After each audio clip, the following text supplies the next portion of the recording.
अगर भी इस चैप्टर को आपने पहले नहीं किया हुआ है, नथिंग टू वरी, जस्ट इस लिमिटेड अमाउंट ऑफ टाइम में हम इसे बिल्कुल परफेक्ट कर सकते हैं, at least exam point of view से, जेई मेन के एस्पेक्ट से। फाइन, एक क्वेश्चन तो इसका फिक्स्ड है, तो 4 मार्क्स तो आप बिल्कुल इजीली सिक्योर कर सकते हैं। First of all, random experiment, an experiment whose outcome can not be predicted. अगर उसका आउटकम का प्रेडिक्शन हो पाता तो हम वहां चांसेस या प्रोबेबिलिटी का डिस्कशन नहीं कर रहे होते। तो प्रोबेबिलिटी हमेशा रैंडम एक्सपेरिमेंट के ऊपर ही बेस्ट होता है। जैसे कि आप एक डाइस रोल करते हैं तो आपको नहीं पता पहले से क्या आएगा, that is why we discuss probability there. Now sample space, जब हम किसी एक्सपेरिमेंट को परफॉर्म करते हैं तो उसके ऑल पॉसिबल आउटकम का एक लिस्ट तैयार होता है। That list is called, the set is called sample space. So sample space is list of all possible outcome of any random experiment. Now event. Event is a subset of sample space. जब हम probability calculate करते हैं तो हम किसी event का करते हैं। एक्सपेरिमेंट परफॉर्म होता है, सैंपल स्पेस उसका ऑटोमेटिकली क्रिएट होता है, हम नहीं क्रिएट करते। देन उसका एक सबसेट जिसे हम इवेंट कहते हैं, हम एक इवेंट का प्रोबेबिलिटी फाइंड करते हैं। इसका मतलब सैंपल स्पेस के एक हिस्से का आने का चांसेस हम फाइंड करते हैं, डिस्कस करते हैं। इवेंट की कैटेगरी, सिंपल इवेंट है, I said it is A subset. Subset मतलब एक सेट ही तो है, तो उस सेट में हो सकता है एक ही एलिमेंट हो, that is called a simple event. एक से ज्यादा एलिमेंट है, उसे हम कहते हैं कंपाउंड इवेंट। इक्वली लाइकली, दो इवेंट या दो से ज्यादा इवेंट, अगर उनके चांसेस ऑफ ऑकरेंस सेम हो, then they are called equally likely. Mutually exclusive, नाम में ही है, उन दो इवेंट में कुछ भी कॉमन नहीं है, एक का होना दूसरे का एक्सक्लूजन को कंफर्म करता है। तो अगर ए एंड बी दो म्यूचुअली एक्सक्लूसिव इवेंट्स है तो ए एंड बी दो सेट हुए, तो उनका जो इंटरसेक्शन है that will be a null set, और you can say cardinality of A intersection B will be 0। Exhaustive, they exhaust the complete sample space. That means अगर एक सिचुएशन में दो इवेंट है या दो से ज्यादा इवेंट है, let's suppose A1, A2, A3 set of events है, AN, राइट। तो अगर इन सभी का union complete sample space create कर रहा हो, सैंपल स्पेस, देन वी से ये सेट ऑफ इवेंट्स ने सैंपल स्पेस को पूरी तरह से यूज कर लिया, एग्जॉस्ट कर लिया, then we say this set of events are exhaustive events. Fine, और क्वेश्चन इस सिचुएशन पे भी आता है, सेट ऑफ इवेंट्स जो कि म्यूचुअली एक्सक्लूसिव भी है एंड एग्जॉस्टिव भी है। क्या मतलब हुआ इसका, अगर हम एक सिंपल सेंस में से समझना चाहे, उन सबका union complete sample space create करेगा और कोई भी दो सेट में कुछ भी कॉमन नहीं है। सो P of A1 plus P of probability, okay, I'm writing directly in terms of probability. This is AN. Sum of the probabilities is 1. Remember, this happens for a set of mutually exclusive and exhaustive events. Fine. Then independent and dependent events. Let's suppose I give one question to two friends and they're sitting next to one another. So they may have a discussion to solve the question. So chances of A is able to solve or not able to solve may decide B is able to solve or not able to solve. That means they're dependent on each other. There's a dependency involved. So that situation is a dependent situation. Let's suppose I keep A in one room, B in another room, and there is no communication between them. Then whether A is able to solve or not able to solve will not affect whether B is able to solve or not able to solve. That means they are functioning independently. Fine. So in the same way, when we talk about in the context of probability, तो क्योंकि हम revise ही कर रहे हैं तो मैं directly लिख लेती हूँ, दो इवेंट इंडिपेंडेंट है, then their intersection will be P of A into P of B। अगर कभी हमें दो इवेंट दिए जाए और चेक करने के लिए कहा जाए whether they are independent or not, in that case हो सकता है कई बार आपको सिचुएशन से क्लियर ना हो, बस आपको ये चेक करना है, अगर ये कंडीशन फुलफिलिंग है they are independent, अगर ये फेल हो जाता है they are dependent events। Fine, और यही चीज अगर तीन इवेंट के रेस्पेक्ट में बात हो तो there are two different discussions that are possible, ध्यान रखना। one है पेयर वाइज इंडिपेंडेंट, तीन इवेंट के केस में, okay, pair wise independent, and second is mutually independent. दोनों में डिफरेंस एकदम ध्यान से, पेयर वाइज इंडिपेंडेंट मतलब in pair they are independent. So probability of A intersection B is probability of A into probability of B. A and B जो pair है they are independent. B intersection C का जो probability है that should be P of B into P of C. B and C independent हो गए। Probability of A intersection C should be probability of A into probability of C.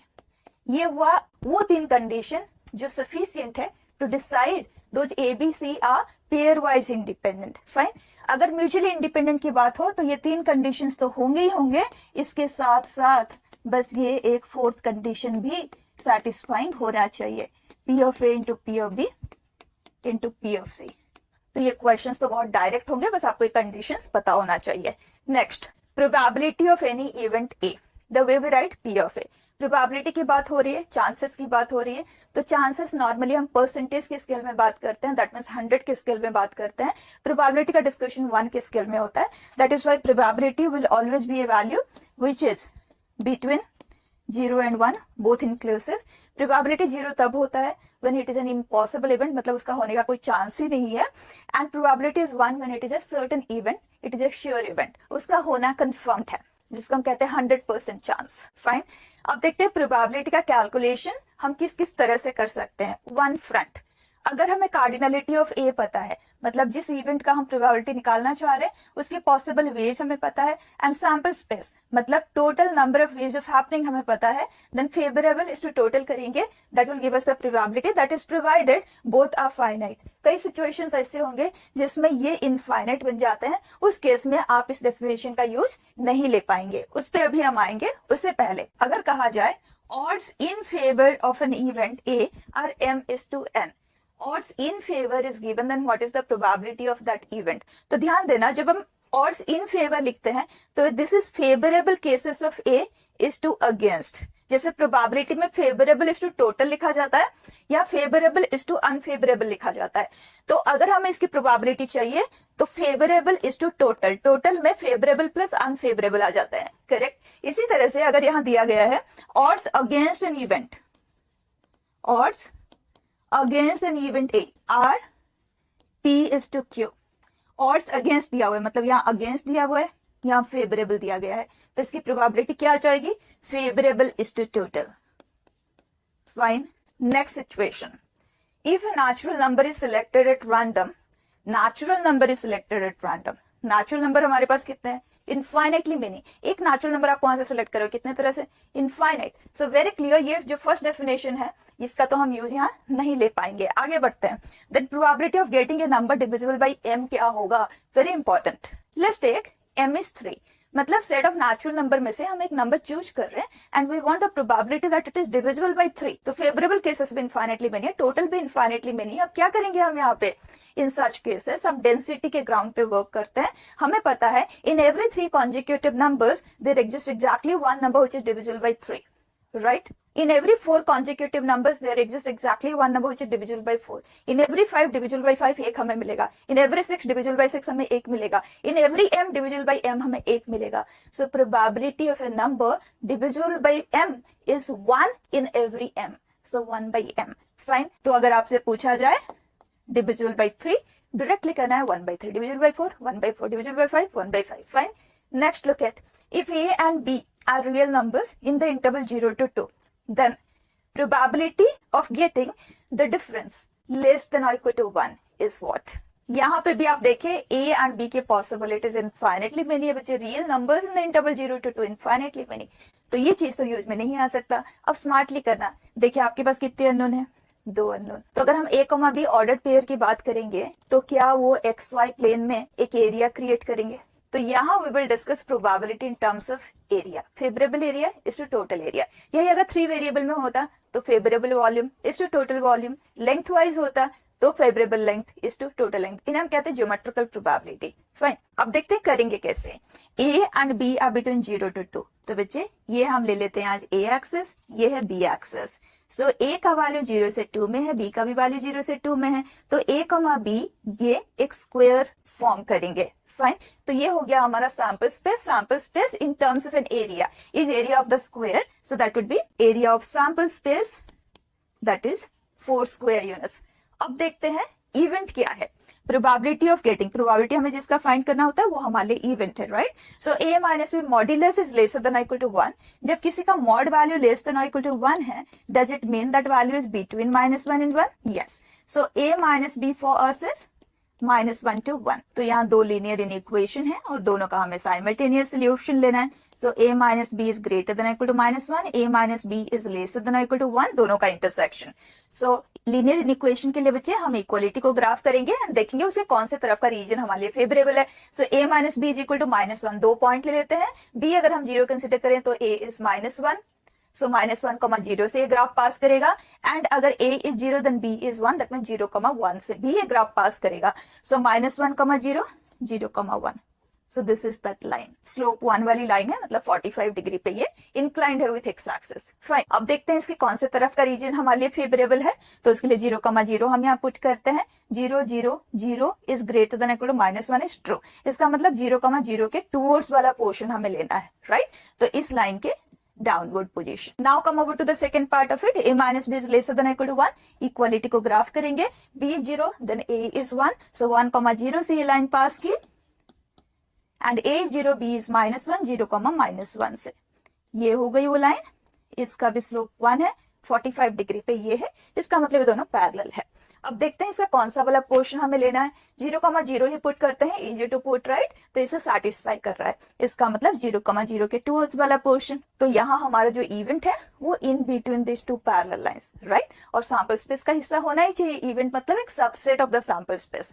तो अब हमें ये देखना है स्क्वायर में कौन सा पोर्शन है जो इन दोनों लाइन के बीच में है, वो हमारे लिए फेवरेबल एरिया है. अब हमारा आंसर आएगा area of the shaded portion upon 4. Fine. अब इस शेडेड पोर्शन का एरिया निकालने से बेटर होगा कि जो अनशेडेड पार्ट है हम उसका एरिया निकाल के 4 से सब्ट्रैक्ट कर देते हैं, टोटल में से सब्ट्रैक्ट कर देते हैं, राइट. तो ये पोर्शन का एरिया निकालना बहुत सिंपल है.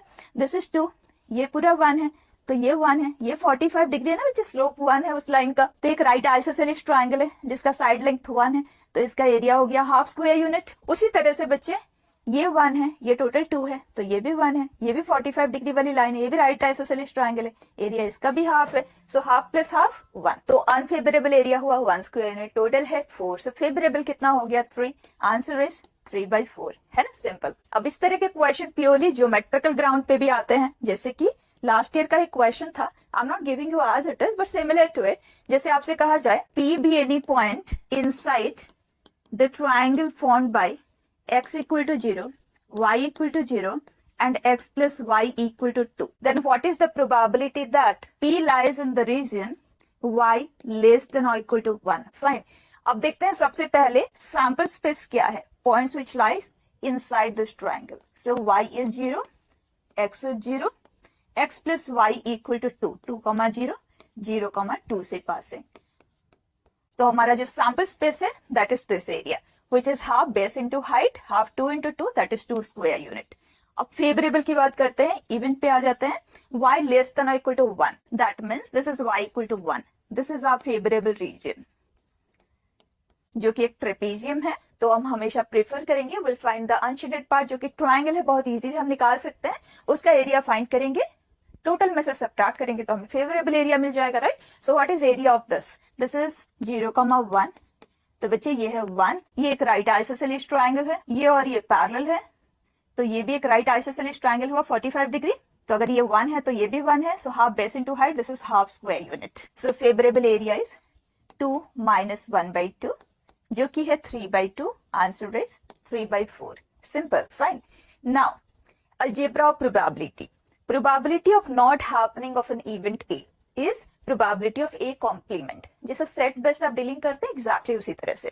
So here we'll write 1 minus probability of happening. क्योंकि happening plus not happening together forms total. Total in probability is 1. Fine.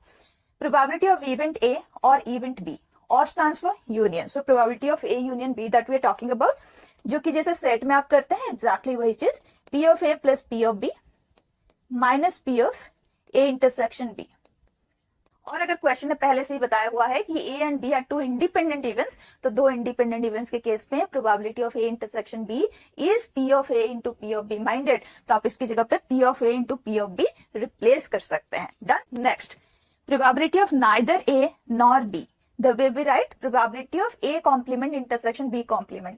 जैसा सिचुएशन इस तरह से गिवन है ना बच्चे, हम बहुत इजीली इसे इंटरप्रेट नहीं कर पाते हैं. हम इस तरह के डीलिंग में बहुत ज्यादा कंफर्टेबल नहीं होते. लेकिन the moment you write it like this, it becomes a very simple work. अब डी मॉर्गन्स थ्योरम आप सबको पता है.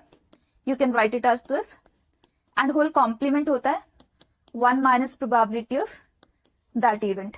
Perfect. And P of A union B का कैलकुलेशन ऑलरेडी आपको पता है, तो ये काम अब आप बहुत इजीली कर सकते हैं. इसी पे पास्ट ईयर का एक क्वेश्चन आप देखें. Question said if the letters of the word success are permuted, then what is the probability that neither all C's are together nor all A's are together। अब जब इतने सारे नो आ जाते हैं तो बच्चे टोटली कंफ्यूज हो जाते हैं। अब सिचुएशन को इसी तरह से आप समझ के देखें, neither A nor B, और A क्या है, all C's are together, B क्या है, all A's are together।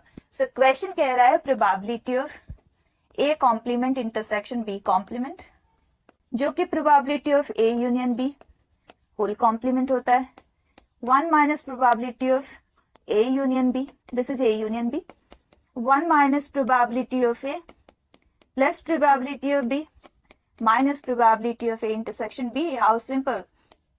अब देखते हैं क्या हम इनकी वैल्यूज इजीली कैलकुलेट कर सकते हैं। बताएं, हमें इनके लेटर्स को परम्यूट करना है। कितने ऐसे परम्यूटेशंस पॉसिबल हैं जिसमें all C's are together.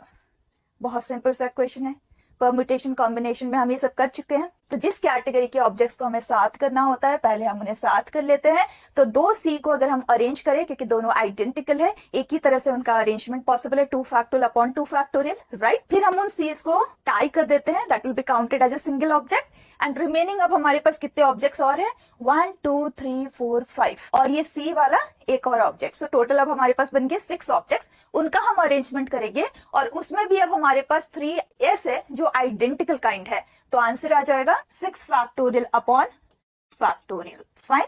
Next is P of B, that means all S are together. तो तीनों एस को हम अरेंज करेंगे 3 फैक्टोरियल अपॉन 3 फैक्टोरियल, एक ही तरह से वो पॉसिबल है, that will be counted as a single object. Remaining अब हमारे पास कितने ऑब्जेक्ट्स रह गए, 4, एंड ये एस वाला एक ऑब्जेक्ट, 5 ऑब्जेक्ट्स, उन्हें हम अरेंज करेंगे। लेकिन उसमें भी हमारे पास 2 ऑब्जेक्ट है जो एक कैटेगरी के हैं, so that will become 5 factorial upon 2 factorial minus all C's are together and all S are together.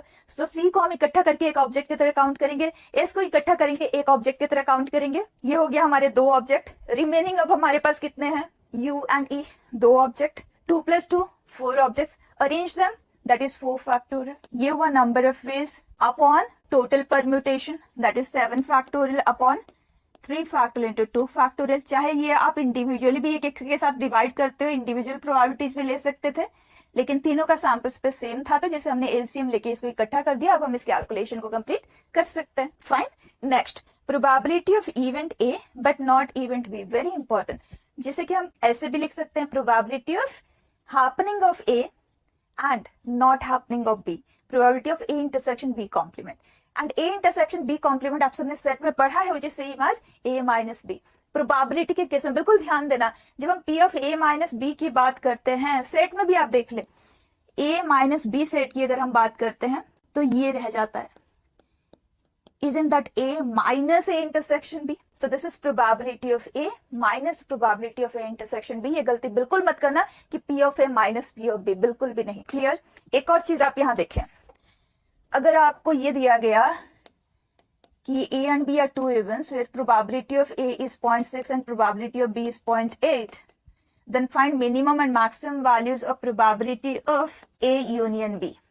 ऐसे डिस्कशन के लिए इमीडिएटली आप वेन डायग्राम पे डिपेंडेंट हो जाए। जब हम 2 सेट की बात करते हैं, या तो वो दोनों डिसजॉइंट होंगे, या तो वो पार्शियली जॉइंट होंगे, या वन इनसाइड द अदर होंगे, और कोई पॉसिबिलिटी तो नहीं है, राइट। और हमें पता है यूनियन में जो नंबर ऑफ एलिमेंट्स है वो ग्रेजुअली रिड्यूस होते जाते हैं। इस केस में यूनियन के पास सबसे कम नंबर ऑफ एलिमेंट्स होते हैं, राइट। एंड अगर इंटरसेक्शन की बात करें तो यहाँ पे इंटरसेक्शन मैक्सिमम है, इंटरसेक्शन मतलब कॉमन एलिमेंट्स, वो रिड्यूस होते होते यहाँ पे वो 0 पे पहुंच जाते हैं, राइट। अब देखते हैं सबसे पहले, क्या ये केस इस क्वेश्चन के लिए फिजिबल है, बताएं। यहाँ पे इंटरसेक्शन कुछ भी नहीं है, तो अगर हम P of A union B की बात करेंगे, is that P of A plus P of B minus P of A intersection B होता है, लेकिन ये तो इस केस में 0 है। तो P of A union B is P of A plus P of B, जो कि 1 को क्रॉस कर रहा है। दैट मींस ये सिचुएशन इस क्वेश्चन के लिए तो पॉसिबल ही नहीं है, क्योंकि प्रोबेबिलिटी तो 1 को एक्सीड नहीं कर सकता। फाइन। तो उन केसेस में स्ट्रेट अवे आप कहेंगे जो मैक्सिमम वैल्यू होगा वो 1 होगा, क्योंकि 1 बनते हुए क्रॉस करते हुए आगे गया है ना, तो maximum will take it up to 1, that is 100%। और मिनिमम वैल्यू क्या होगा, यूनियन का मिनिमम तो इसी सिचुएशन में होता है। और यहाँ जब एक सेट दूसरे सेट का सबसेट होता है तो 1 इनसाइड द अदर होता है, एंड उस केस में जब हम यूनियन कंसीडर करते हैं it is always the larger set, correct. तो यहाँ पे जब हम probability of A union B की बात करेंगे, इस सिचुएशन में जहां पे कि उनका यूनियन मिनिमम है, that will be the larger set का probability. So probability of B that is 0.8। 8। Clear? अब इसी तरह के question P of A intersection B पे भी आएंगे, तो इसका डिस्कशन अब आपको इंडिपेंडेंटली करने की जरूरत नहीं है। इसके लिए आप हमेशा A यूनियन B को स्टडी करें, इसको स्टडी करना बहुत इजी है, एंड वहां से आप P of A intersection B को कैलकुलेट कर लें, क्योंकि हमने ये पढ़ा है कि P of A intersection B is P of A plus P of B minus P of A union B। यही ना जो हमने एग्जैक्टली पढ़ा था, वो यहाँ पे था। We can always interchange their position, right? And P of A and P of B हमें क्लियरली गिवन है, दिस इज 1.4। तो A इंटरसेक्शन B का मिनिमम वैल्यू तब आएगा जब हम कांस्टेंट में से मैक्सिमम को सब्ट्रैक्ट कर दें, एंड A यूनियन B का जो मैक्सिमम प्रोबेबिलिटी है वो 1 है, तो इसका जो मिनिमम आएगा that will be 1.4 minus 1 and that is 0.4, and maximum आएगा जब P of A union B minimum हो, that is 0.8, so it is 0.6। Clear? Next देखें, conditional probability under a condition. Let's suppose आप शर्ट बाय करने गए और यहाँ पे लाइट शेड के 5 वेराइटीज हैं एंड डार्क शेड में सम 5 वेराइटीज आर देयर। आपको एक शर्ट बाय करना है, you are going to choose 1 out of this 10, so probability will be 1/10।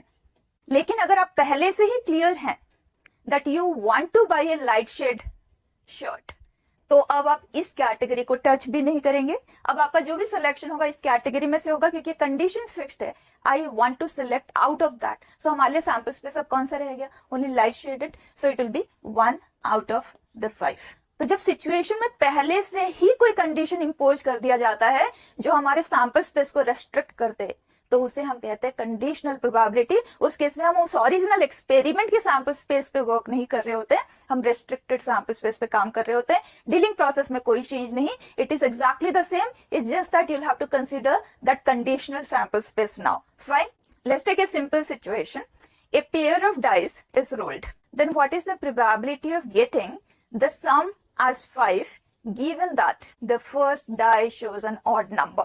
तो ध्यान से बिल्कुल, हमें कहा गया फाइंड प्रोबेबिलिटी ऑफ, हमें जिसकी प्रोबेबिलिटी फाइंड करना है वो हमारे लिए एक इवेंट है, और वो क्या है?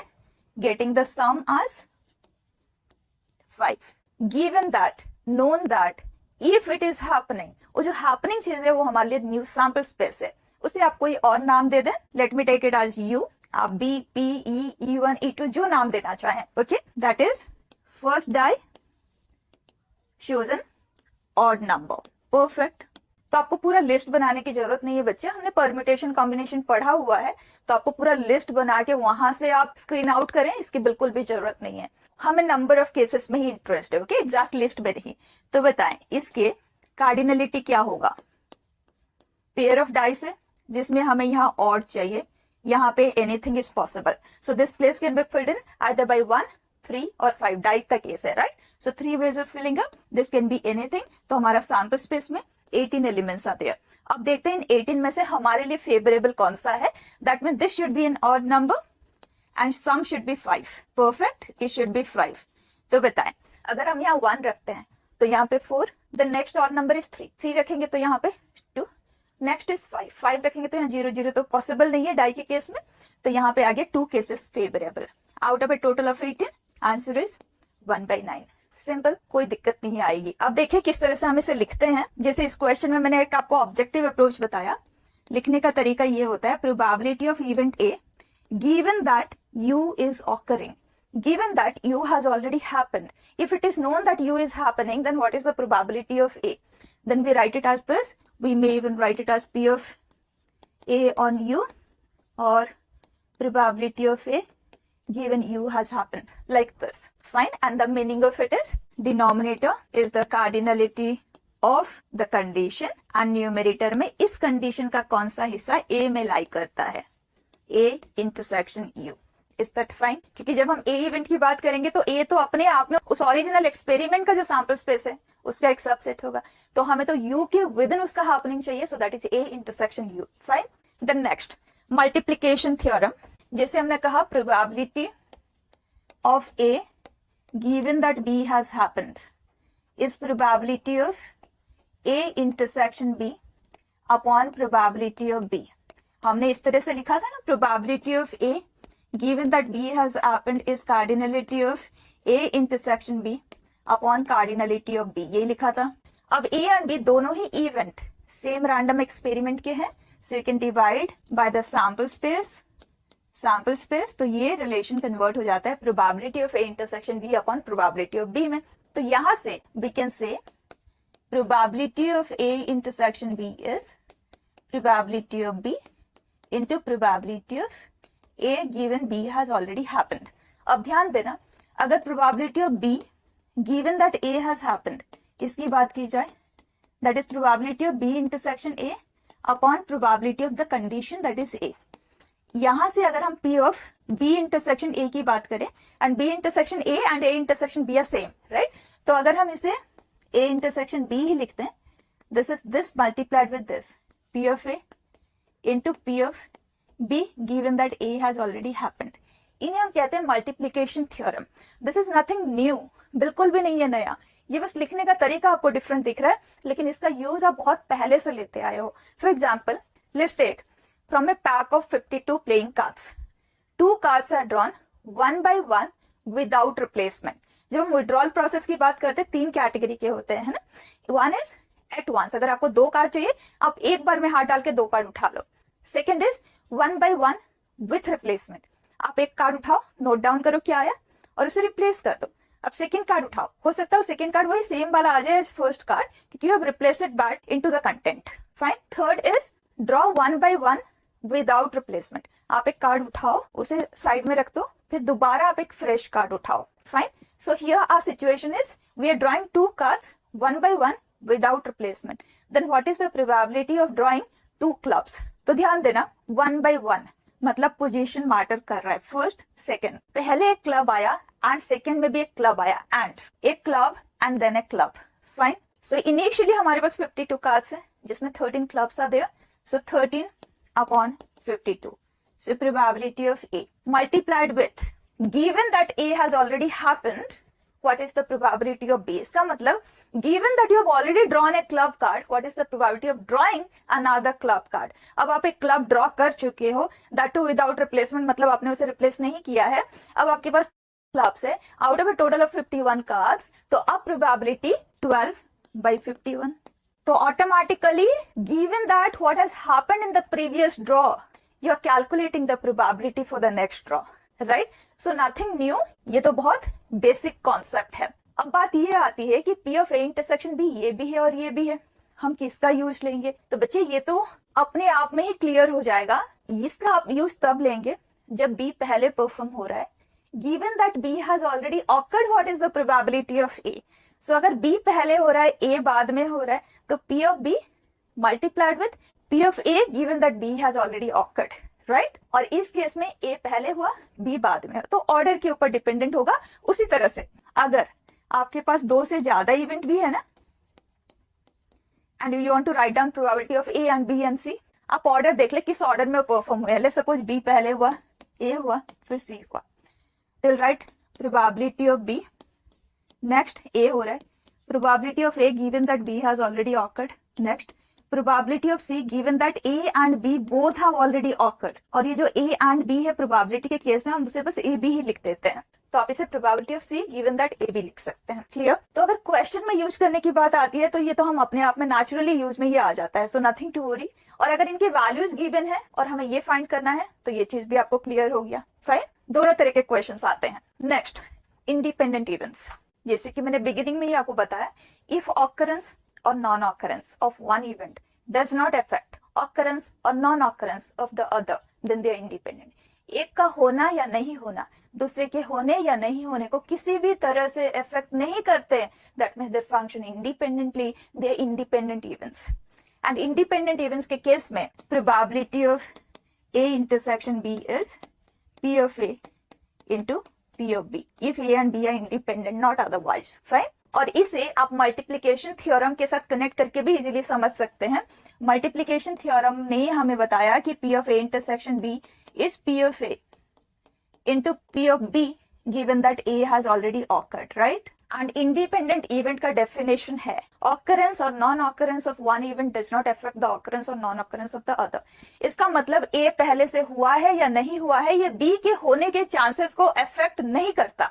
तो अगर अफेक्ट ही नहीं करता तो P of A given that B has happened की बात करें, या P of A given that B hasn't happened की बात करें, या probability of just A की बात करें, will they be the same? Yes, very important. उसी तरह से P of B given that A has happened और B given that A hasn't happened और only B, they are the same. क्योंकि ये सेक्शन बहुत इंपॉर्टेंट है, एकदम ध्यान रखना है आपने. अगर A एंड B दो इंडिपेंडेंट इवेंट्स है तो A एंड B कॉम्प्लीमेंट भी इंडिपेंडेंट होंगे, A कॉम्प्लीमेंट एंड B भी इंडिपेंडेंट होंगे, A complement and B complement भी इंडिपेंडेंट होंगे. ये कुछ नया नहीं है, डेफिनेशन ही इसे क्लियर कर देता है. किस तरह से? हमने कहा ये कंडीशन सफिशिएंट है ये बताने के लिए कि A and B are independent, और इंडिपेंडेंट का डेफिनेशन ये है A एंड B दोनों का होना नहीं होना एक दूसरे को इफेक्ट नहीं करता. तो अगर A का होना B के होने को इफेक्ट नहीं करता तो A का होना B के नहीं होने को भी इफेक्ट नहीं करेगा, नहीं होना होने को इफेक्ट नहीं करेगा, दोनों के नहीं होने भी एक दूसरे को इफेक्ट नहीं करेंगे, राइट. तो अगर क्वेश्चन ने कहा A and B are independent और आपको प्रोबेबिलिटी निकालना है A इंटरसेक्शन B कॉम्प्लीमेंट का, तो आप directly P of A into P of B complement कर सकते हैं. कोई एक्स्ट्रा कैलकुलेशन पे नहीं जाना, डायरेक्टली लिखना, क्योंकि हमें पता है ये दोनों एक दूसरे के इंडिपेंडेंट है और दो इंडिपेंडेंट इवेंट का एंड का प्रोबेबिलिटी होता है प्रोडक्ट ऑफ देयर प्रोबेबिलिटीज. उसी तरह से अगर probability of A complement intersection B complement की भी बात की जाए तो that is probability of A complement into probability of B complement. Fine. Multiplication theorem में ये बन जाएगा P of B in case A and B are independent. तो वहां से ये बन जाता है 10. तो आप इसे ऐसे भी कह सकते हैं, this is multiplication theorem in general and this is multiplication theorem for independent events. Multiplication theorem deal ही करता है इंटरसेक्शन मतलब एंड के डिस्कशन के लिए. फाइन. एक क्वेश्चन आप देखें, it says probabilities of A and B solving any random question are half and 3/4 respectively. If both are given a question, then what is the probability that the question is answered? Language को बिल्कुल समझ लें. The question is answered. इसका मतलब क्या है? हमें solution मिल चुका है, या तो सिर्फ A से मिला है या तो सिर्फ B से मिला है या दोनों ने दिया है. मतलब क्वेश्चन अनआंसर्ड नहीं रहा, राइट. करेंगे कैसे?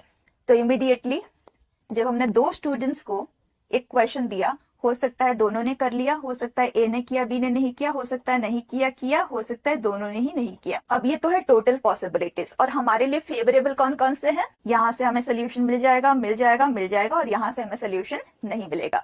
2 ways of answering. One is sum of the favorable cases, second is remove the unfavorable case. दोनों से करके देखते हैं. A could do 1/2 and B could do. Independent है ना, A and B will function independently. Cheating तो एक unnatural case है ना, तो ये सिचुएशन अंडरस्टूड है, एक इंडिपेंडेंट सिचुएशन ही है, right.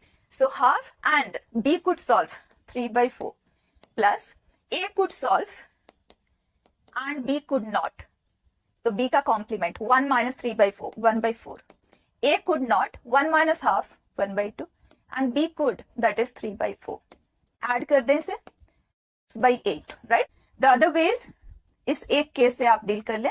1 minus remove the unfavorable. A couldn't 1 minus 1/2, B couldn't this, which is 7/8. आप देख लो दोनों में से आपको कौन सा सिंपल लगेगा.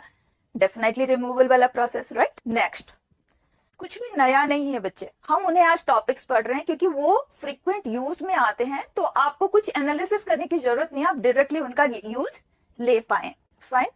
नॉर्मली क्या होता है बच्चे, हमारे पास सैंपल स्पेस होता है और एक इवेंट होता है, और हम प्रोबेबिलिटी कैलकुलेट कर लेते हैं n of this upon n of this से, जब दोनों फाइनाइट होते हैं. अदरवाइज हम एरिया बेस्ड प्रोबेबिलिटी भी करते हैं. वो सारी डीलिंग आपको क्लियर है. फाइन. अब अगर हमारा जो सैंपल स्पेस है बच्चे, वो एक सेट नहीं है, वो मल्टीपल सेट्स है, और ये है वो इवेंट जिसकी हमें प्रोबेबिलिटी फाइंड करनी है. तो अगर हम इनका नेमिंग कर दें, A विद द इवेंट जिसकी हमें प्रोबेबिलिटी फाइंड करना है, और जो हमारा सैंपल स्पेस है that consist of E1 E2 E3 E4 and En let's take up to n. तो प्रोबेबिलिटी ऑफ A, क्या हम इसे सिंपल सेंस में लिख सकते हैं? P of A intersection E1 मतलब A का ये वाला हिस्सा, फिर E2 में A का कौन सा हिस्सा है, that is P of A intersection E2, and then this probability of A intersection E3 and so on, जितने भी इवेंट्स है हमारे पास, राइट.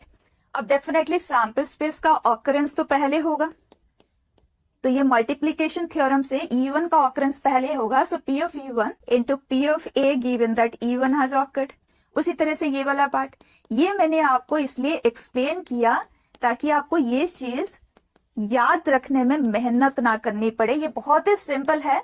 आपको देखना है सैंपल स्पेस के कितने हिस्से हैं, ई के कोई एक हिस्सा है उसका, जिस इवेंट की हमें प्रोबेबिलिटी फाइंड करनी है, A given that part of the sample space, sum them up, के स्टार्टिंग फ्रॉम, इसके जितने भी हिस्से हैं। This is total probability of A. Total word हम यहाँ पे इसलिए यूज कर रहे हैं क्योंकि वो मल्टीपल सोर्सेज से जनरेट हो रहा है, and in total what it is, that is how we calculate it. Fine, एक क्वेश्चन देखें। It says it is a game of dice between 3 players A, B, C. The first one to get a 1 or a 6 will be the winner. तो A के हाथ में हमने एक dice दे दिया, A ने रोल किया, अगर उसका 1 या 6 आ गया तो will be declared the winner, otherwise वो डाइस चला जाएगा B के पास, फिर C के पास, फिर A के पास, B, C, इसी तरह से वो साइकिल कंटिन्यू करेगा till one of them gets 1 or 6. Now the question says what is the probability that B is the winner? Fine, अब करने के लिए सिंपल है, साइकिल स्टार्ट हुआ है ए से, ए का अगर 1 या 6 आ जाता तो A would have been the winner, right. तो 1 या 6 का आना को हम सक्सेस कह लेते हैं। तो probability of success is nothing but getting a 1 और 6, that is 2/6, it is 1/3। And probability of failure मतलब 1 या 6 नहीं आना, that will be 1 - 1/3, that is 2/3। तो अगर बी विन कर रहा है, हो सकता है बी फर्स्ट साइकिल में ही विन कर गया, हो सकता है वो सेकेंड साइकिल में विन किया, हो सकता है वो थर्ड वाले साइकिल में विन किया, और हो सकता है nth साइकिल में वो विन किया, and n can even go up to infinity. Fine, तो total probability of B will be he may win in the first cycle, और फर्स्ट साइकिल में विन करने के लिए ए का फेलियर आना चाहिए एंड देन बी का सक्सेस आना चाहिए। So failure for A and success for B, क्योंकि बी के पास डाइस डायरेक्टली तो नहीं पहुंचेगा ना, ए का फेलियर के बाद ही बी के पास डाइस पहुंच सकता है। और the other way that B can win is first cycle में तीनों का ही फेलियर आना चाहिए, एंड देन सेकेंड साइकिल में ए के पास फेलियर होना चाहिए एंड बी का सक्सेस आना चाहिए, और फर्स्ट दोनों साइकिल कंप्लीट फेलियर होना चाहिए। So 2/3 whole power 6, and then third cycle का जो ए है वो फेलियर में होना चाहिए, बी का सक्सेस होना चाहिए, and this continues as an infinite series. एंड आप ध्यान से देखिए, this is an infinite GP, और इनफाइनाइट जीपी का सम a/1 - r, r क्या है 2/3 whole cube, right, that is 8/27। अब आप ये कैलकुलेट कर लें, simple. Another category of question, it says a bag contains 5 white and 4 black balls. Language एकदम ध्यान से, a ball is drawn and if it is black then the ball is replaced back with another ball of the same color, and if it is white then it is not replaced, वो वापस नहीं डाला गया। Clear है बिल्कुल। Then what is the probability that the third ball drawn is white. Language को बिल्कुल अच्छे से समझ लें। इफ इट इज ब्लैक, तो जो बॉल हमने ड्रॉ किया था उस बॉल को तो हम रिप्लेस करते हैं with another ball of the same colour, एक और एक्स्ट्रा ब्लैक बॉल के साथ। अब चलते हैं, जो फर्स्ट ड्रॉ है हमारा वो व्हाइट भी हो सकता है और ब्लैक भी हो सकता है। इस तरफ हम व्हाइट को लिखते हैं, इस तरफ ब्लैक को, ओके, एक पर्टिकुलर पैटर्न फॉलो हो जाएगा। So white ball drawing probability, black ball 4/9। अगर आपने व्हाइट बॉल को ड्रॉ किया then it is not replaced, हम उसे वापस नहीं डाल रहे हैं। दैट मीन्स अब हमारे पास बैग में 4 व्हाइट एंड 4 ब्लैक बॉल्स रह जाएंगे, और अगर वो ब्लैक ड्रॉ हुआ तो हम उस बॉल को तो वापस रखेंगे एक और एक्स्ट्रा बॉल के साथ। सो 5 व्हाइट एंड 5 ब्लैक। अब बात आई सेकेंड ड्रॉ की।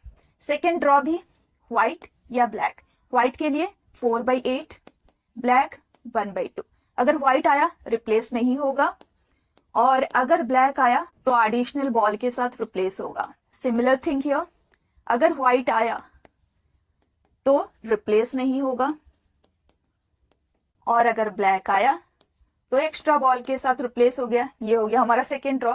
Now third ball drawn should be white. Total probability of this मतलब total ways of getting this done. तो जब हम थर्ड बॉल के ड्रॉ की बात करेंगे तो सिर्फ व्हाइट पे हम लिमिटेड रखेंगे, क्योंकि व्हाइट तक पहुंचने के चांसेस को हमें स्टडी करना है। थर्ड बॉल इज ब्लैक से हमें कोई लेना देना नहीं है। तो conclusion is about drawing a white ball. तो इस सिचुएशन में व्हाइट आने की प्रोबेबिलिटी यहां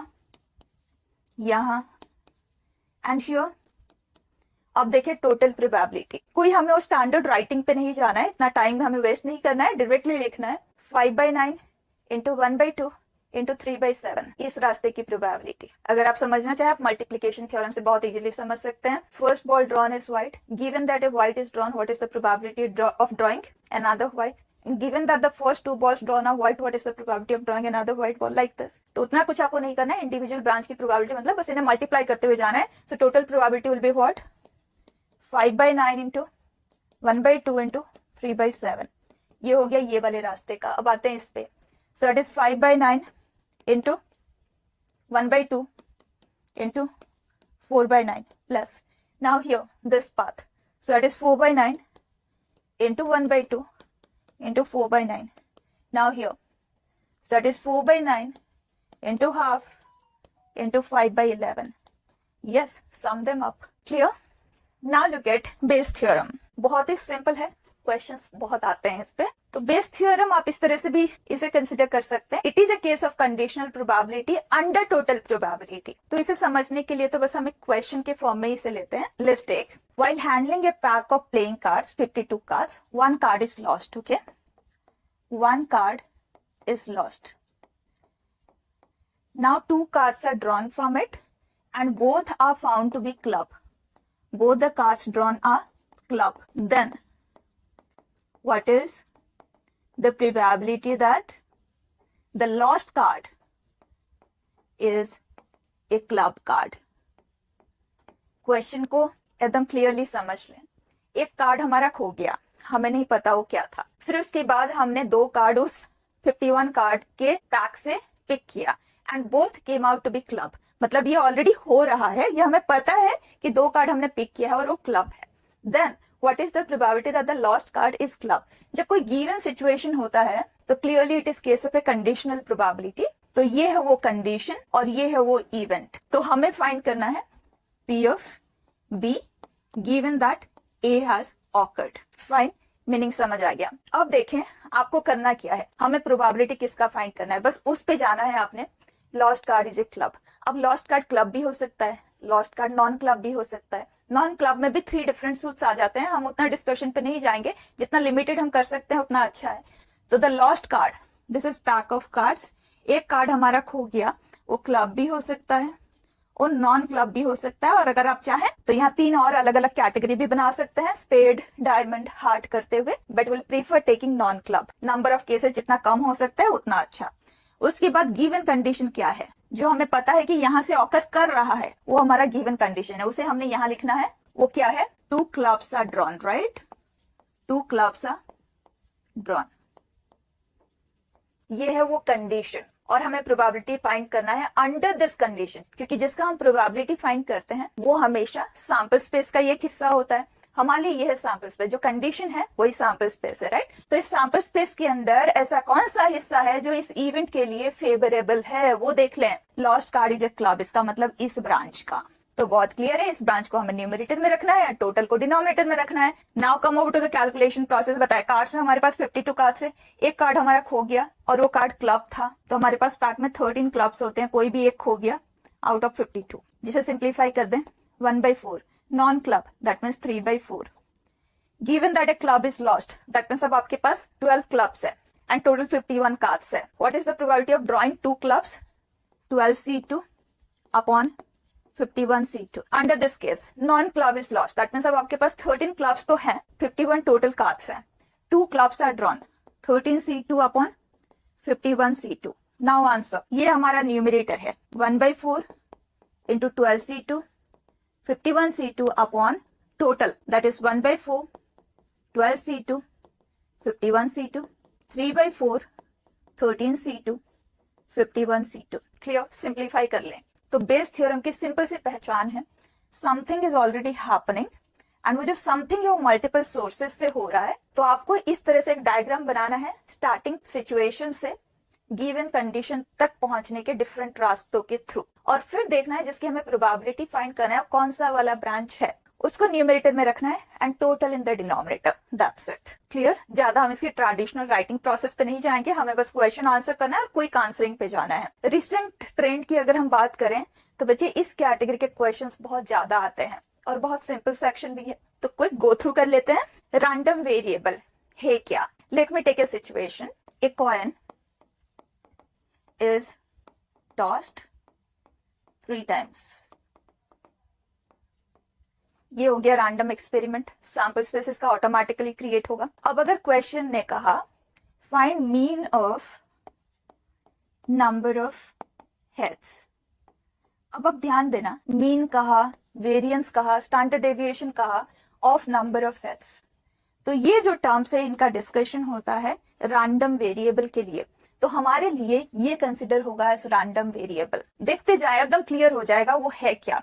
तो अगर रैंडम वेरिएबल को हम x कंसीडर करें तो ये एक फंक्शन ही है, जैसे हम f ऑफ x लिखते हैं ना। Let's suppose I give f of x is x square plus 1 and I ask you what is f of 1, तो आप क्या करेंगे, x की जगह पे 1 पुट करेंगे और वैल्यू निकालेंगे, राइट? तो ये भी एक फंक्शन ही है।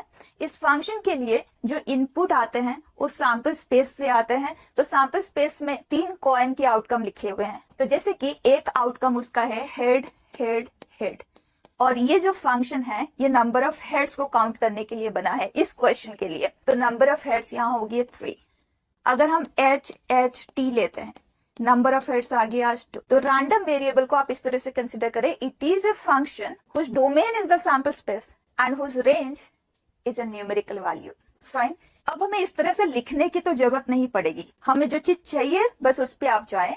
हमें मीन निकालना है नंबर ऑफ हेड्स का, तो आपको ये जो फंक्शन है, जो रैंडम वेरिएबल है, उसके पॉसिबल आउटकम पे जाना है स्ट्रेट अवे, जैसे हम रेंज ऑफ रैंडम वेरिएबल कहते हैं। तो इस सैंपल स्पेस के लिस्ट में आप देख लें हमें टोटल नंबर ऑफ हेड्स की पॉसिबिलिटी क्या क्या मिल सकती है। तो 3 कॉइन के आउटकम है बच्चे, तो 3 हेड को तो क्रॉस करेगा नहीं, एंड मिनिमम 0 हेड्स। तो टोटल जो x की पॉसिबिलिटीज हमें मिल रही है वो 0, 1, 2 या 3 ही होंगी, राइट? तो ये हो गया range of the random variable. Next thing is probability distribution of the random variable. Okay, एक एक चीज को समझ लेना। रैंडम वेरिएबल क्या है ये आपने समझा, probability distribution of random variable.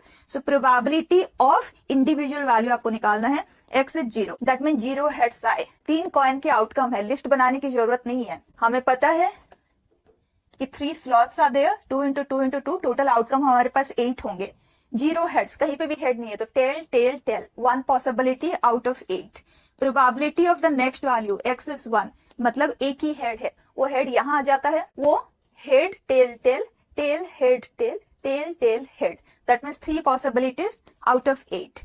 Probability of 2 heads, head head tail head tail head tail head head. आप ऐसे भी कर सकते हैं, 2h एंड 2t का arrangement into 3 places, 3 factorial upon 2 identical, directly आप कर सकते हैं, दैट इज 3/8।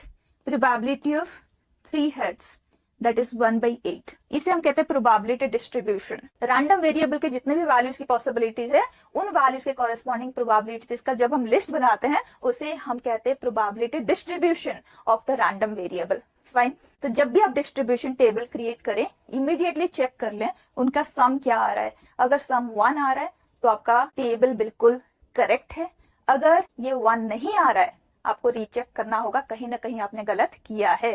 तो करेक्ट प्रोबेबिलिटी डिस्ट्रीब्यूशन की चेकिंग आप इमीडिएटली कर सकते हैं, this should always result to a 1, जो इस केस में है। Next is mean. वो क्या है, आपने रेंज ऑफ रैंडम वेरिएबल निकाल लिया, आपने प्रोबेबिलिटीज भी कॉरेस्पॉन्डिंगली निकाल लिया, जैसे कि इस केस में 0 है, प्रोबेबिलिटी 1/8 है, 1 के लिए प्रोबेबिलिटी 3/8 है, 2 के लिए प्रोबेबिलिटी 3/8 एंड 3 के लिए प्रोबेबिलिटी 1/8। और मीन फाइंड करना है, जिसे हम एक्सपेक्टेशन भी कहते हैं, expectation that is summation xi pi। बिल्कुल आज इट इज याद रख ले, क्वेश्चंस बहुत ज्यादा आते हैं इस कैटेगरी के। इमीडिएटली टैबुलर फॉर्म में ही xi pi का कॉलम क्रिएट कर लें, 0, 3/8, 6/8, 3/8, सम देम अप बेटा। ये आ गया mean of number of heads.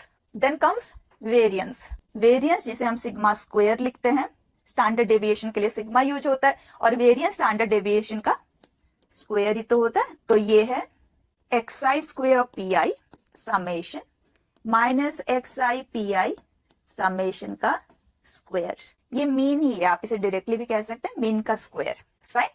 तो वेरिएंस भी जब हमें कैलकुलेट करना हो ऐसे ही आप टैबुलर फॉर्म में एक और कॉलम क्रिएट कर ले राइट में, x i square p i का, उन्हें सम अप कर दे माइनस स्क्वायर ऑफ दिस, और standard deviation is nothing but sigma, वो हो गया square root of the variance. अब इसका एक बहुत इंपॉर्टेंट सेक्शन आता है, that is binomial probability distribution. कोई भी रैंडम वेरिएबल बाइनोमियल वेरिएबल में तब कन्वर्ट होता है जब 4 बेसिक कंडीशंस को वो फुलफिल करे। वो क्या है देखिए यहाँ, फर्स्ट इज हमारे एक्सपेरिमेंट में फाइनाइट ट्रायल्स होने चाहिए।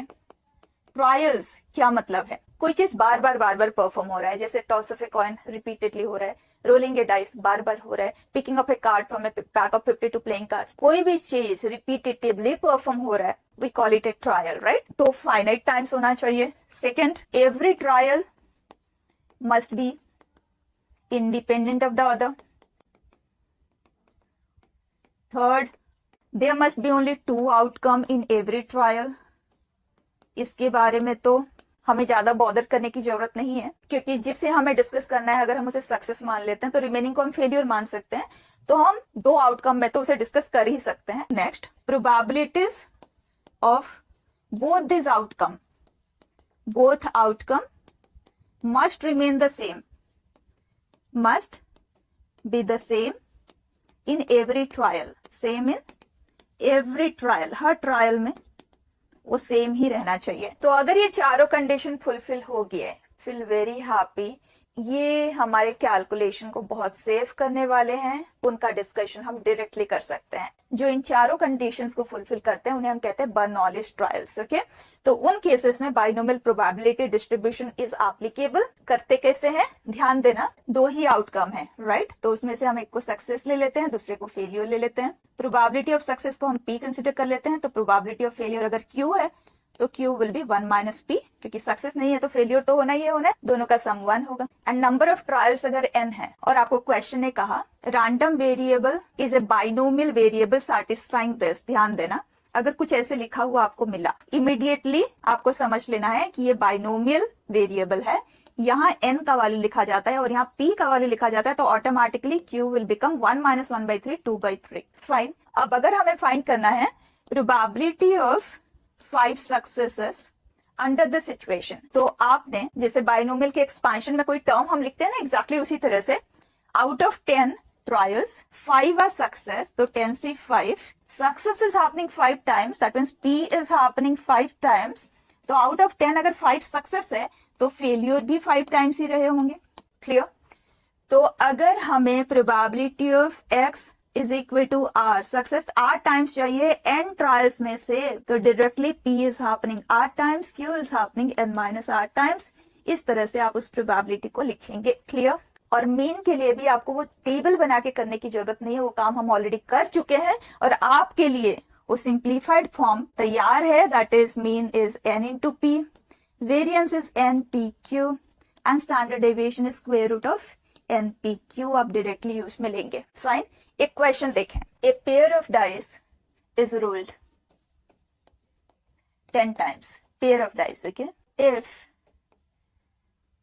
Getting the sum of outcome as 5 is termed as success, then find probability of getting success exactly 3 times. तो हम directly ऐसे लिख देते हैं, exactly 3 times.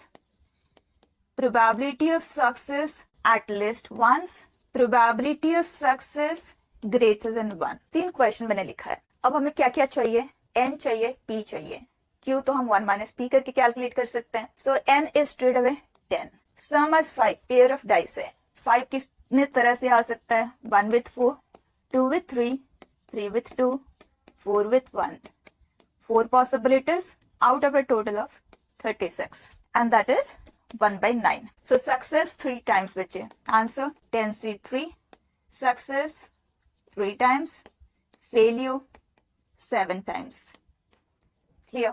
जब क्वेश्चन ने कहा success at least once, at least and at most बोलने और लिखने के लिए होता है, कैलकुलेशन के लिए एग्जैक्ट चाहिए होता है। तो अगर हमें सक्सेस एटलीस्ट एक बार चाहिए, दैट मीन्स हमें सक्सेस एग्जैक्टली एक बार plus exactly 2 plus exactly 3 plus exactly 4, इतनी सारी चीजों को आप ऐड करेंगे। उन केसेस में आप इमीडिएटली देख लें क्या है जो हमें नहीं चाहिए, हम 1 में से उसे रिमूव कर देंगे। तो अगर सक्सेस की पॉसिबिलिटीज की हम बात करें, हो सकता था सक्सेस 0 टाइम्स हो सकता है एक बार हो सकता है 2 बार हो, सो ऑन। हमें 1 और मोर चाहिए, दैट मीन्स हमें क्या नहीं चाहिए, 0 नहीं चाहिए। तो हमारे लिए बेटर रहेगा ना। तो इस सिचुएशन में हमेशा 1 minus 0 times success, 1/9, 8/9, 10 times. Clear. उसी तरह से यहाँ पे success greater than 1, that means success 2 times और success 3 times, 2 onwards.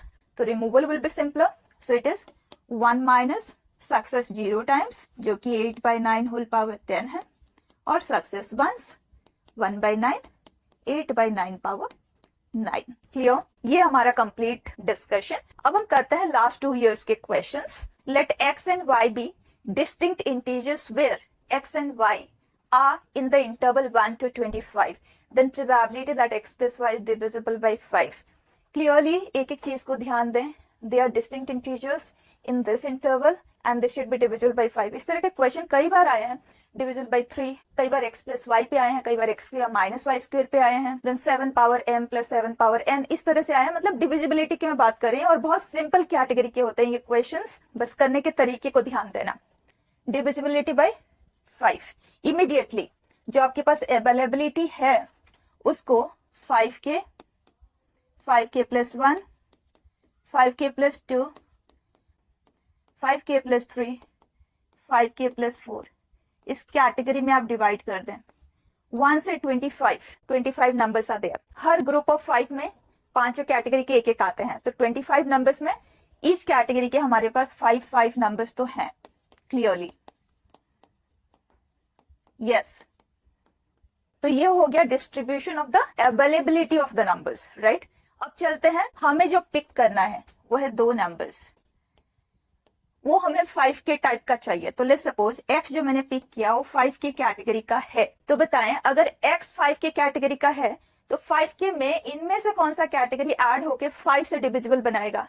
Clearly it should be 5 के कैटेगरी ओनली। और अगर x में 5k प्लस 1 कैटेगरी का लेती हूँ तो ये 5k प्लस 4 कैटेगरी का होना चाहिए, क्योंकि ये तो डिविजिबल बाय 5 है, ये भी डिविजिबल बाय 5 है, इसका रिमाइंडर और इसका रिमाइंडर मिलके 5 से डिविजिबल होना चाहिए, राइट।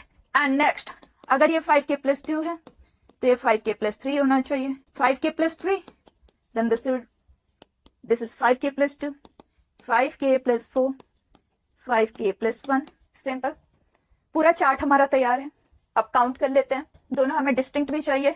ईच कैटेगरी का हमारे पास 5 नंबर्स है, तो अगर x आप 5 वेज में लेते हैं, y भी उसी चार्ट से आपको लेना है, जो आपने x के लिए ले चुके हो आप रिपीट नहीं कर सकते। प्लस 5k प्लस 1 का हमारे पास 5 है, 5k प्लस 4 का जो 5 नंबर्स अवेलेबल है वो टोटली डिफरेंट है इस कैटेगरी से, तो 5 वेज। ये भी बिल्कुल डिफरेंट लिस्ट है, 5 इंटू 5, ये भी डिफरेंट है, 5 इंटू 5, ये ऑल्सो डिफरेंट। तो बच्चे फेवरेबल केसेस हमारे कितने होंगे, 25 4 times, this is 100, 120।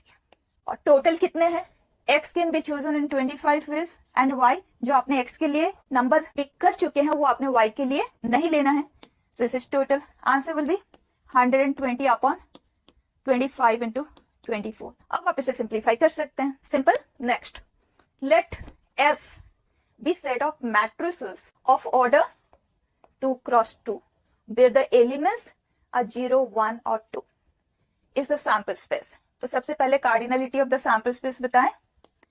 Total matrices हम 2 by 2 के कितने बना सकते हैं, जिसमें every element has 3 choices, so 3 power 4 which is 81। Then A is M belongs to S where M is invertible, मतलब इस सेट का वो मैट्रिक्स जो इन्वर्टिबल हो वो हमारे लिए इवेंट है, तो उस इवेंट की हमें प्रोबेबिलिटी चाहिए। दैट मीन्स ओवरऑल हमें इन 81 में से कौन से ऐसे मैट्रिसेस है जो इन्वर्टिबल है, दैट मीन्स जो नॉन सिंगुलर है, जिनका डेट वैल्यू नॉन जीरो है, वो हमें काउंट करना है। फाइन। तो जब कभी भी हमें नॉन जीरो को काउंट करना हो ना बच्चे, हम हमेशा जीरो को प्रेफरेंस देंगे। जीरो कितने तरह से हो सकता है वो काउंट करेंगे, टोटल में से सबट्रैक्ट कर देंगे, क्योंकि जीरो मतलब एक नंबर, नॉन जीरो मतलब इनफाइनाइटली मेनी, 1 भी हो सकता है, -1 भी हो सकता है, 2 भी हो सकता है, माइनस, इतने सारे केसेस को हम क्यों एक्सप्लोर करें। Will always prefer working on zero and total में से जो कि 81 है उसमें से हम उन्हें सबट्रैक्ट कर देंगे तो नॉन जीरो के केसेस हमें मिल जाएंगे। फाइन, अब आगे बढ़े। Det value of 2x2 matrix calculation process क्या होता है, इन दोनों का प्रोडक्ट माइनस प्लस। तो इसकी पॉसिबिलिटीज पे चलते हैं पहले। तो अगर ये दोनों जीरो है तो प्रोडक्ट जीरो आ जाएगा, 0 एंड 1 है तब भी जीरो, 0 एंड 2 है तब भी ये प्रोडक्ट जीरो होगा, 1 एंड 0 है तब भी प्रोडक्ट जीरो आएगा, 1 एंड 1 है तो ये 1 आएगा, 1 एंड 2 है तो ये 2 आएगा। अगर ए का वैल्यू 2 है एंड बी जीरो है तो ये जीरो आएगा, 2 विथ 1 ये 2 आएगा, 2 विथ 2 ये 4 आएगा। That means A into B के सिर्फ ये 4 पॉसिबिलिटीज क्रिएट हो सकते हैं टोटल, राइट। उसी तरह से बी इंटू सी की अगर हम बात करें, एलिमेंट्स तो वही 3 है तो पॉसिबिलिटीज वही रहेंगे, 0, 1, 2 एंड 4। अब देखते हैं डेट वैल्यू जीरो की पॉसिबिलिटीज कितने तरह से हो सकती है। वो तभी होगी ना जब 0 विथ 0 हम लें, 1 विथ 1 ले, 2 विथ 2, 4 विथ 4, राइट। अब देखो कितना सिंपल सा केस रह गया, बताएं कितने तरह से हम ए एंड डी चूज कर सकते हैं इस लिस्ट में से ताकि उनका प्रोडक्ट जीरो आए। That is 0 with 0, 0 with 1, 0 with 2, 1 with 0, 2 with 0। तो दो नंबर का प्रोडक्ट जीरो इन 5 वेज में बन सकता है, right. So A and D together can be decided in 5 ways and हमें बी एंड सी का भी प्रोडक्ट जीरो चाहिए, that too is 5 ways of doing. Clear. Next is A and D दोनों का प्रोडक्ट 1 कितने तरह से आ पाएगा। 1 होने के लिए तो दोनों को ही 1 बनना होगा और कोई पॉसिबिलिटी नहीं है, 1 choice. And B and C 1 बने, that too is 1। Now A and D दोनों का प्रोडक्ट 2 बने, that is possible, 1 and 2, 2 and 1, 2 ways. उसी तरह से बी एंड सी का प्रोडक्ट 2 बनने के लिए 2 ways. Now A and D to be 4, 2 and 2 only possibility, so 1 into 1. Clear? Sum them up. What do we get? 25 plus 5, 30 plus 1, 31. 31 singular matrices आते हैं। हमें क्या चाहिए, नॉन सिंगुलर चाहिए। टोटल कितने हैं, 81। सब्ट्रैक्ट कर दें, क्या आ गया बेटा, 50। आंसर इज 50/81, है ना, simple. Next it says 5 numbers x1, x2, x3, x4, x5, they are in ascending order, are taken from the numbers 1, 2, 3, 4 till 18 and are arranged in increasing order. That means इसी order में हम उन्हें arrange कर रहे हैं क्योंकि they are already in increasing order. The probability that x2 is 7 and x4 is 11 is. तो सबसे पहले sample space की बात करते हैं। 1 से 18 में से हमें 5 नंबर चूज करना है और उन्हें ascending order में प्लेस करना है। तो बताएं 18 में से कोई भी 5 आप सिलेक्ट करेंगे। Let's suppose I have selected 1, 5, 7, 2 and 4। अब उन्हें असेंडिंग ऑर्डर में प्लेस करना है तो इमीडिएटली आप यही करेंगे, जो इनमें से सबसे छोटा है उसको सबसे पहले प्लेस करेंगे। So first position can be decided only in 1 वे। उसके बाद उसको प्लेस करने के बाद नेक्स्ट अब आपने स्मॉलर देखना है, वो भी एक ही नंबर होगा। So next slot can be filled in only in 1 वे। तो अगर हम उन्हें असेंडिंग या डिसेंडिंग ऑर्डर के अरेंजमेंट की बात करेंगे तो that is only 1 way that is possible, right. Ascending भी एक ही तरह से हो सकता है, डिसेंडिंग भी एक ही तरह से हो सकता है। सो 1 सच अरेंजमेंट इज देयर। ये हो गया हमारा सैंपल स्पेस। अब आते हैं favourable cases. x1, x2, x3, x4, x5 ascending order है जिसमें कि x2 है 7, दैट मीन्स यहाँ पे डेफिनेटली 7 से ही छोटा कोई नंबर होगा। x4 is 11, this is x3, here it is 11। तो यहाँ जो नंबर होगा 7 से 11 के बीच में होगा और यहाँ जो नंबर होगा वो 11 से लार्जर होगा। Very simple. So this place can be filled in 6 ways, this in 3 ways, 8, 9 and 10 and this 12 से 18 के बीच में कोई भी नंबर आ सकता है and that can be done in 7 ways. अब आप इसे सिंप्लीफाई कर ले। Favourable is to total. Clear. आप देख सकते हैं एक स्टेप, किसी में 2 स्टेप, 3 स्टेप एट मार्क्स, उसे ज्यादा की जरूरत ही नहीं पड़ती। Next question, it says the probability that in a randomly selected 3-digit number at least 2 digits are odd. 3-digit number total sample space, this non zero digit ही आना चाहिए। यहाँ कोई भी आ सकता है, यहाँ कोई भी आ सकता है। तो टोटल 3-digit नंबर है हमारे पास 900। Then it says at least 2 digits are odd. At least, at most बोलने और लिखने के लिए होता है, कैलकुलेशन के लिए एग्जैक्ट चाहिए होता है।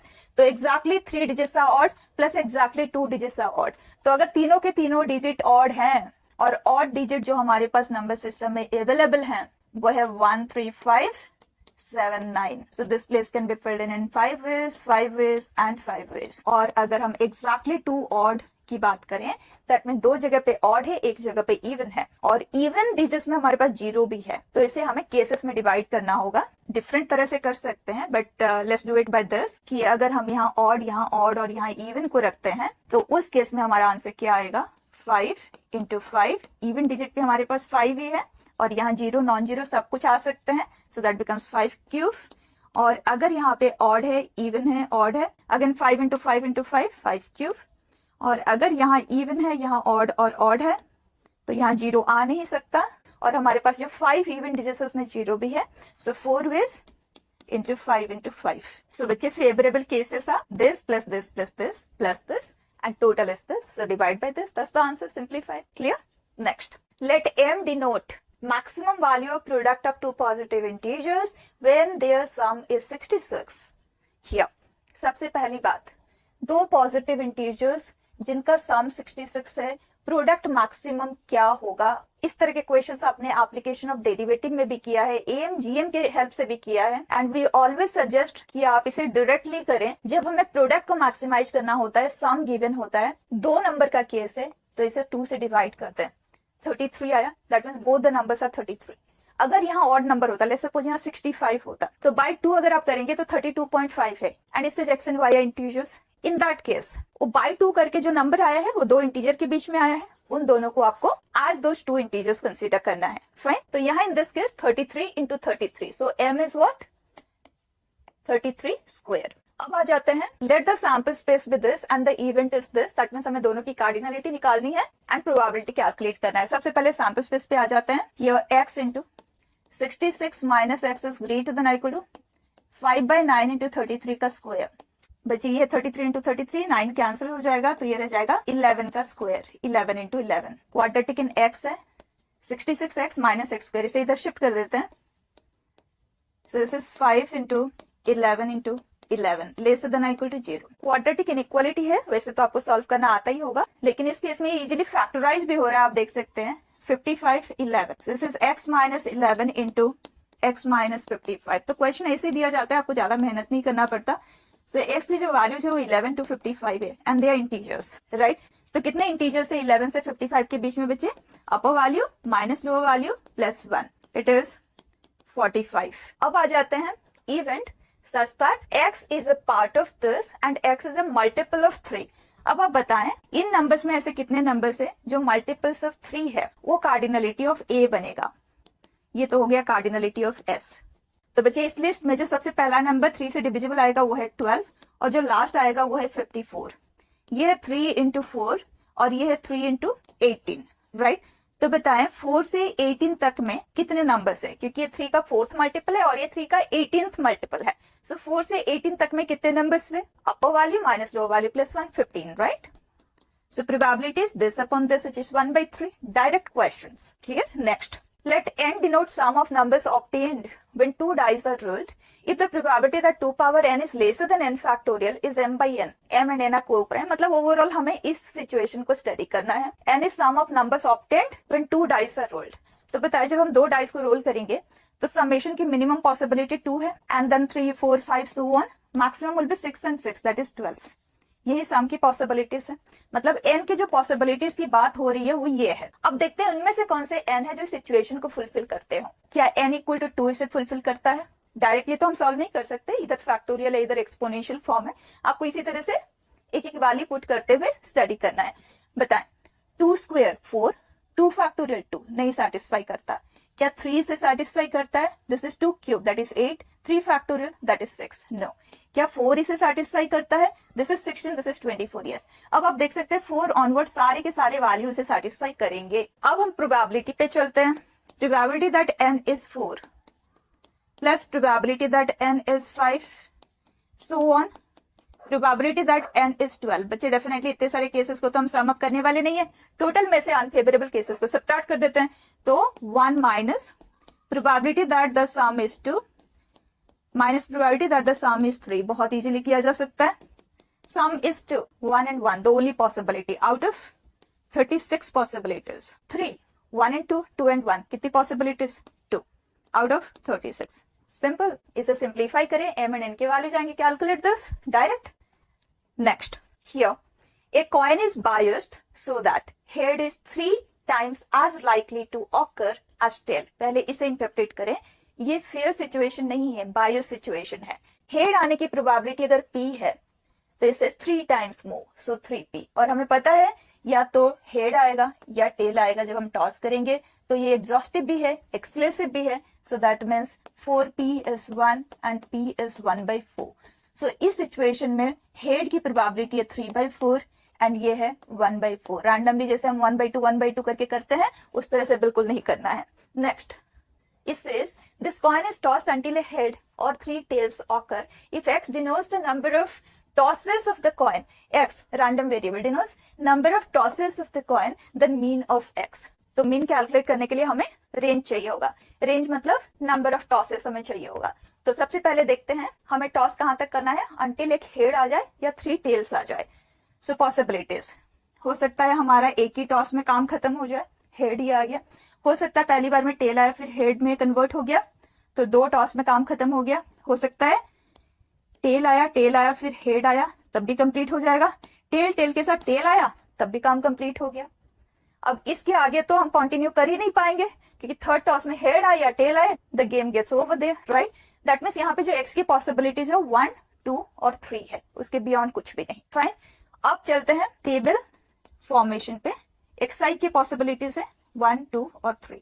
Probability of the game getting over only in 1 toss, that means head आने की प्रोबेबिलिटी, व्हाट इज इट, 3/4।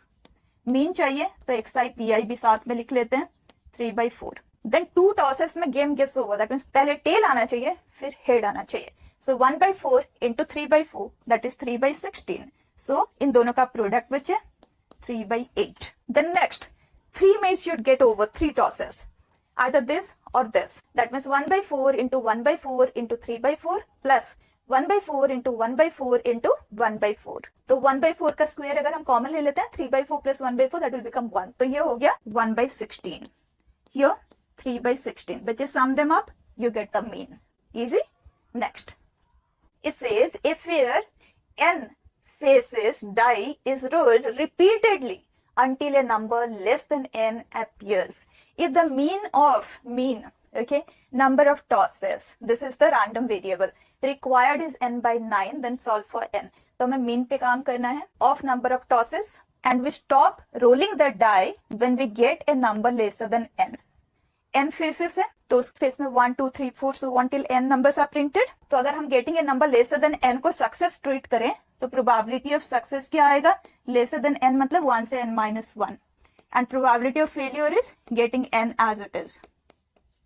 अब हो सकता है एक ही टॉस में the work gets over, so number of tosses अगर 1 हम कंसिडर करें तो उसी में सक्सेस आ जाए, या तो अगर 2 टॉस में खत्म हो रहा है तो पहले फेलियर आना चाहिए फिर सक्सेस आना चाहिए, तो 1/n इंटू n-1/n। एंड अगर नंबर ऑफ टॉसेस 3 की हम बात करें तो फर्स्ट 2 में फेलियर आना चाहिए, थर्ड में सक्सेस आना चाहिए, सो 1/n स्क्वायर इंटू n-1/n। और बच्चे ये तो एक इनफाइनाइट प्रोसेस हो सकता है, सो it will go on and on. अब देखते हैं मीन की बात हो रही है, सो xi pi this is 1 into n-1/n plus 2 times of this, so 2/n into n-1/n, next 3/n square into n-1/n and so on।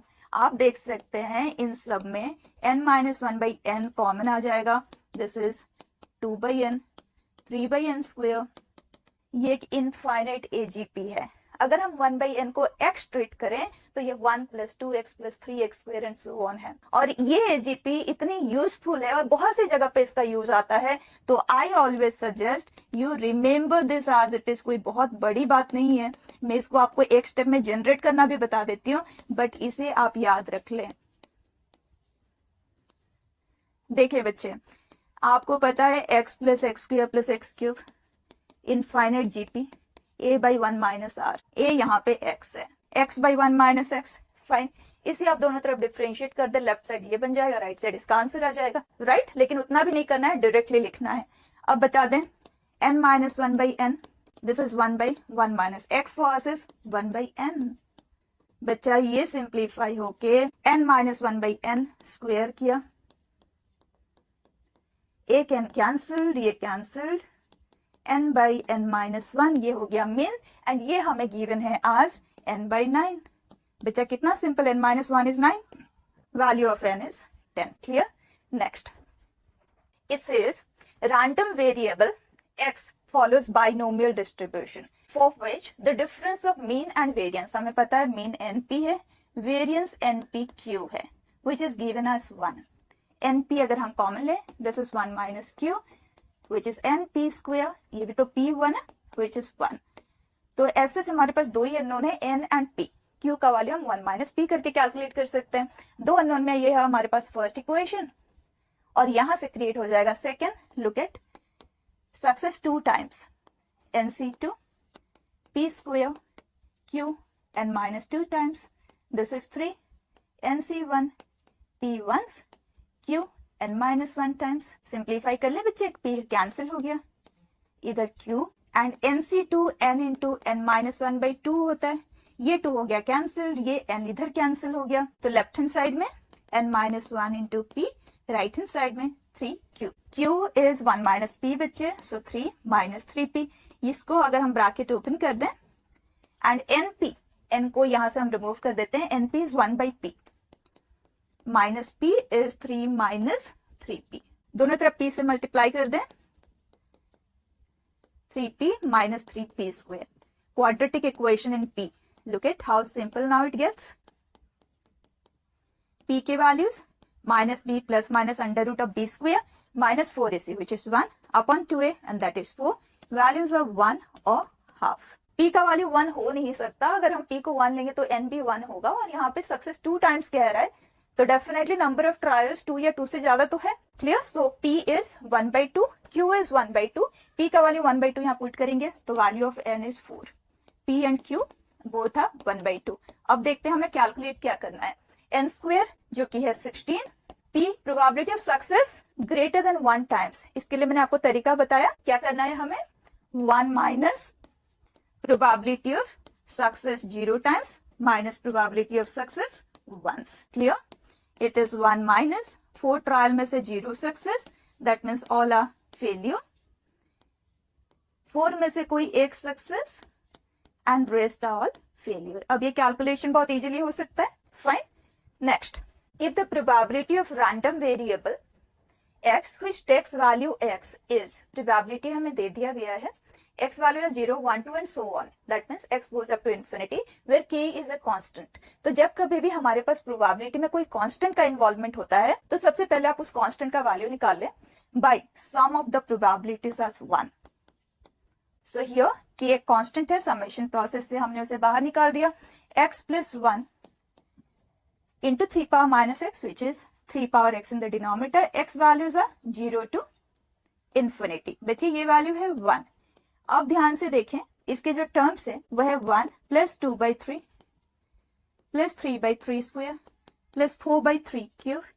देखें क्या ये वही एजीपी क्रिएट हुआ है, वही infinite AGP, 1 plus 2x plus 3x square, x is 1 by 3, और इसका value हमने डायरेक्टली याद रखा है जो कि है 1 by 1 minus x whole square, and this is 2 by 3 square होके 4 by 9 and 9k by 4, that is 1 बच्चा।